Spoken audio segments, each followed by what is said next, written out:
Merry Christmas, guys! Hello, welcome back to my channel. Today, I will show you how to make my Charlie Chan. This is good replacement for the usual pasta na pwedeng ihanda during Christmas. This is super easy to make and super budget-friendly din. The ingredients we need are chopped onions, minced garlic, sliced shiitake mushroom, sliced chicken breast, of course, salt and pepper. We will need slurry.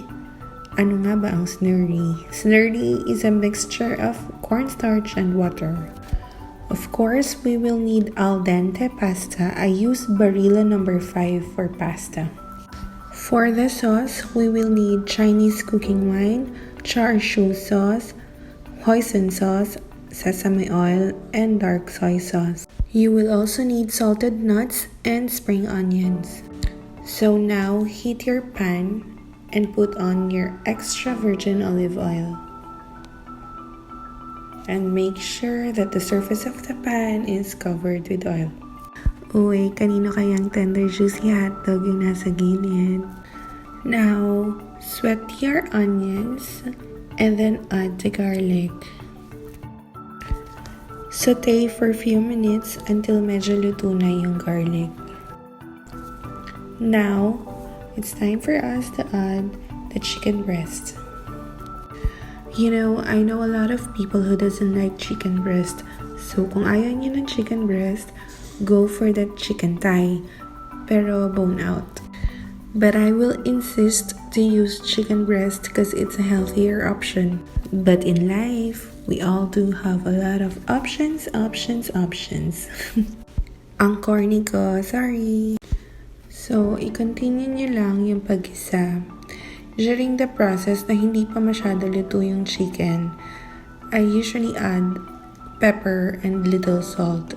Parang nililayer ko yung flavor. Please comment down below your favorite Christmas handa. Ano ang Christmas staple sa inyong menu during Christmas? I mean, apart from queso de bola and fruit salad. As you see, konting salt lang nilagay ko kasi later, ang gagamitin natin na nuts is already salted. Sana you'll try this recipe in time for your Noche Buena. As I said, this is a great alternative for your usual spaghetti. Now we have to add in our sesame oil. I put a little sesame oil just to enhance the flavor. And when you put sesame oil, ang bango-bango ng kitchen. Huwag lang tayo masyadong ma-excite at maraming ilagay kasi kapag sumobra, medyo nag-aamoy sunog yung food. Mix lang and then add the Chinese cooking wine. Ngayon, we are starting to build up the flavor of the sauce. Let it cook for a few minutes, then later on, we will start adding on the sauces. Now, we will add about 2 tablespoons of hoisin sauce. You know guys, in cooking, I don't really measure the ingredients, kaya tansya-tansya lang.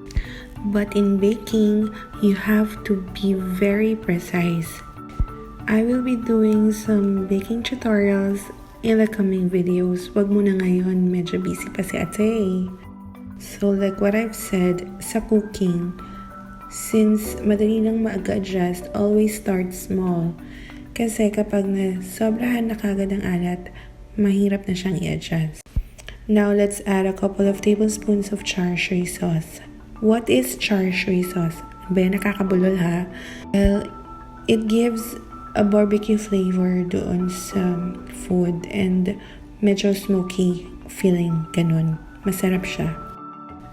This sauce is good for marinating for barbecues or ribs. FYI guys, during the whole process of this recipe, nag-add pa ako ng mga 2 tablespoons ng char siu, ng sesame oil and hoisin sauce. Then, let's add the oyster sauce. Mix together until well combined. Okay lang magmukha siyang maputla pa for now because later on we will be adding the dark soy sauce. Yun yung magbibigay ng color. Now, na medyo nag-combine na together yung flavor, it's time for us to add very little dark soy sauce. Always remember, it is called dark soy sauce for a reason, kaya don't be so overwhelmed na ang dami mong ilalagay. You see, a tablespoon of dark soy sauce goes a long way already. Let it cook for a few minutes, then later on, we will be adding the nuts. That's a cup of salted nuts, but it's up to you guys kung gaano nyo karami gusto. Again, cook for around 5 minutes hanggang sa mapunta lang yung flavor ng nuts dun sa sauce. Now it's time to add in the slurry.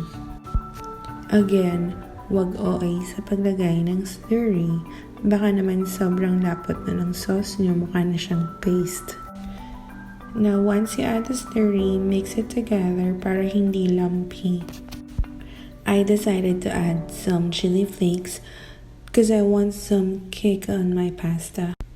Now, that is the consistency that I want. Medyo reduced na yung sauce and thick na siya.